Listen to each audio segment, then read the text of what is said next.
आज हम बनाएंगे कढ़ी चावल। तो हेलो दोस्तों, स्वागत है आप सबका मेरी सिंपल सी रेसिपी में। तो हम यहाँ पे एक कटोरा ले लिए हैं। इसमें हम जितना बनानी है उतना हम बेसन ले लेंगे।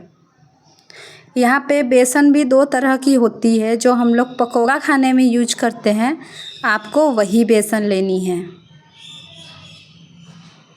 तो यहाँ पे बेसन हमारा हो चुका है। इसी में हम स्वाद अनुसार नमक ले लेंगे और यहाँ पे साबुत जीरा ले लेंगे।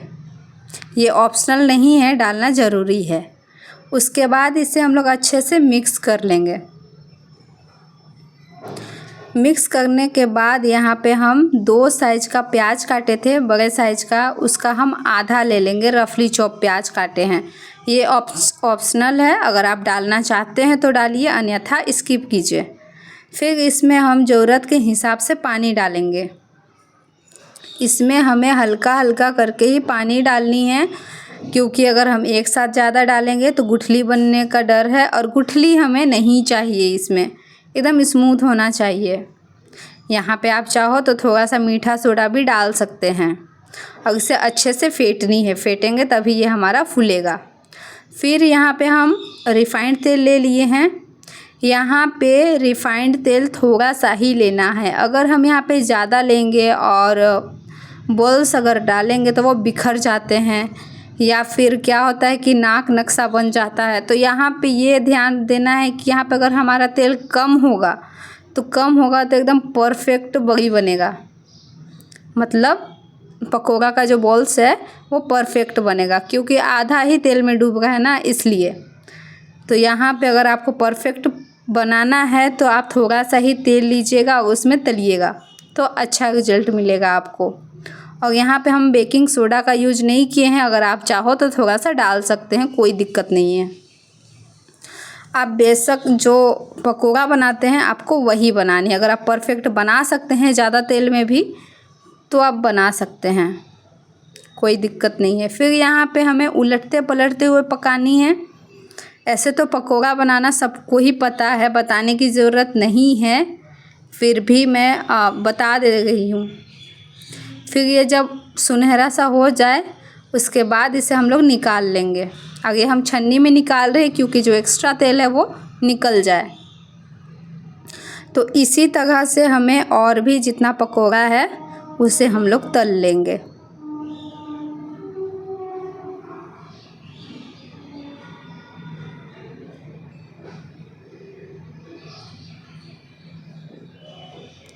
तो यहाँ पे हमारा पकौड़ा जो है उसे हम लोग दूसरी बार वाला तल रहे हैं।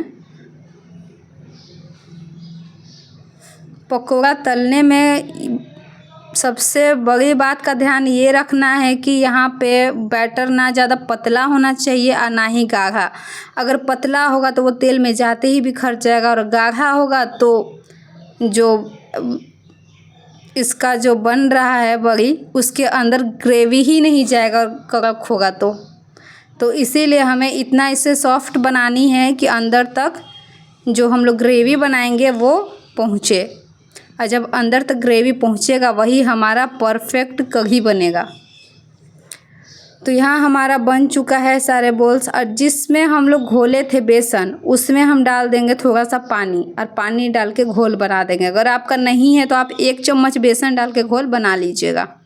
यहाँ पे हम मसाला लिए हैं। मसाले में हम गोटा मसाला यूज कर रहे हैं। अगर आप चाहो तो आप पिसा हुआ यूज कर सकते हैं। जो घर में मसाले खाते हैं आप वही मसाले यूज कीजिए, कोई एक्स्ट्रा मसाला यूज करने का ज़रूरत नहीं है। फिर यहाँ पे 2 टमाटर को हम लोग पीसे हुए हैं, और मसाले में हम हल्दी और लाल मिर्च का पाउडर डाल रहे हैं।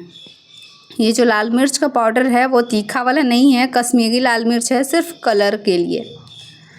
तो यहाँ पे हम कढ़ाई ले लिए हैं, इसमें हम तेल डाल दे देंगे।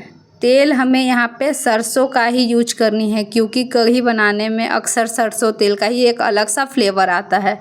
तो इसलिए हमें सब्जियां तो सरसों तेल में ही बनानी चाहिए। तो हम यहाँ सरसों तेल लेंगे और अच्छे से गर्म हो जाएगा। उसके बाद रफली चॉप जो काटे थे प्याज उसे डाल देंगे। फिर थोड़ा सा सुनहरा हो गया है, इसी जगह पे हम डाल देंगे मसाले डालने के बाद इसे हमें चलाते हुए पकानी है। यहाँ पे हम नमक वगैरह नहीं डाले हैं, अभी नहीं डालनी है। तो इसे हम लोग चलाते हुए पकाएंगे। तो यहाँ पे देख सकते हैं हमारा मसाला पक चुका है, क्योंकि साइड साइड तेल ऊपर आने को है। इसी टाइम हम डाल देंगे टमाटर, और टमाटर का कच्चापन निकालने के लिए हमें फिर से इसे पकानी है अच्छे से।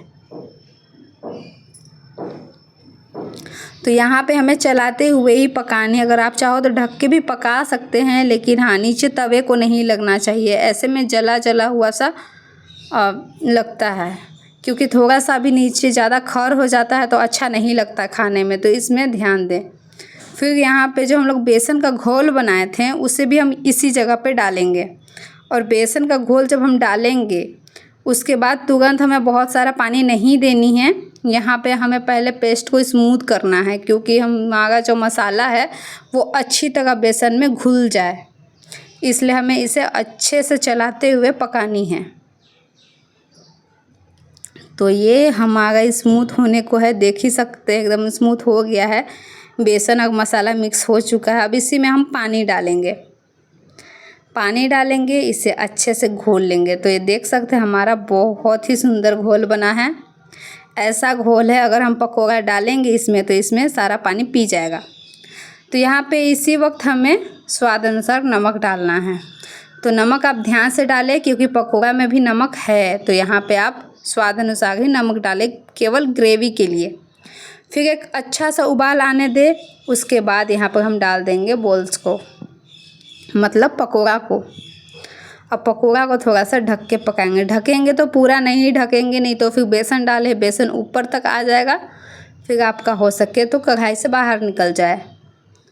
क्योंकि यहाँ पे हमें चलाते रहना है बीच बीच में, और इसे हमें लो फ्लेम पे, फ़िलहाल लो फ्लेम पे पकानी है। लेकिन जब पकौड़ा तले उस वक्त हाई फ्लेम करनी है, और उसके बाद लो फ्लेम करना है।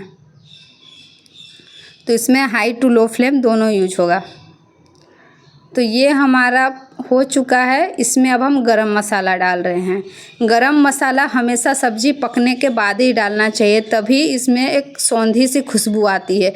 क्योंकि हमारा मसाला जो होता है गरम मसाला, वो पका हुआ रहता है, इसलिए हमें लास्ट में ही डालनी चाहिए। फिर यहाँ पे हम डाल दिए धनिया पत्ता और उसे अच्छे से चला दिए हैं।